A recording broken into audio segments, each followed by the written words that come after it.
بسم الله الرحمن الرحيم. هذان طالبان قد درسا حفاظ عربي في قسم حفاظ education system.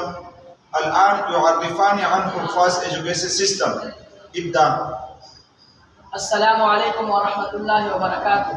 وعليكم السلام ورحمة الله وبركاته. كيف حالك يا أخ السلام؟ الحمد لله أنا بخير، وكيف أنت؟ أنا كذلك بخير. في أي صف تدرس وفي أي قسم تدرس؟ أدرس في الصف اللغة العربية للحفاظ، وأنا ملتحق بإدارة حفاظ Education System.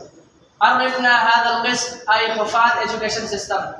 في هذا القسم تتم دراسة اللغة العربية في السنة الأولى، وتتم دراسة اللغة الإنجليزية في السنة الثانية مع صف الثامن، وهكذا يكمل صف التاسع في السنة الثالثة مع دراسة قواعد اللغة العربية أي الصف، وهكذا تكمل الشهادة الثانوية العامة أي الصف العاشر، وهكذا يكمل الصف الأول أي الدرجة الأولى. وماذا تتعلم من هذا القسم؟ يتعلم الطلاب في هذا القسم الخطابة والكاراتية واللغتين العربية والإنجليزية، وهي اللغات الوطنية للعديد من البلدان.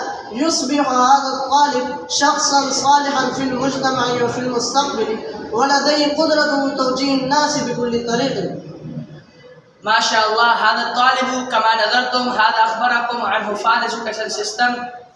هذا الطالب قد درس الصف الأول ويمكنه أن يتكلم باللغة العربية، وهكذا يستطيع أن يفهم القرآن والأحاديث ويخطب خطبة جيدا ويلعب الكاراتيه جيدا. أرجوكم يا أيها الآباء ألحقوا أبنائكم في هذه المدرسة أم المدرسة الأخرى أم حفاظ Education System. وماذا ستقول أمام الناس؟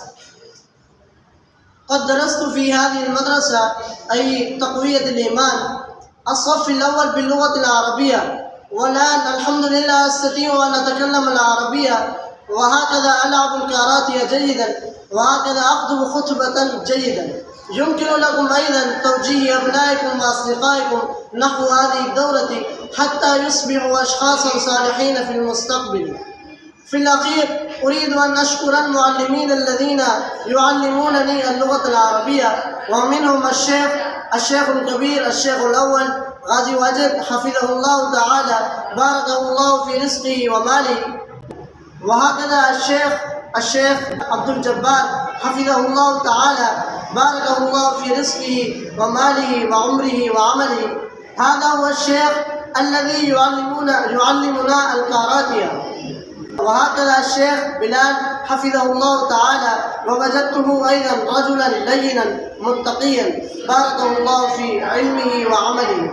جزاكم الله خيرا وأحسن الجزاء، والسلام.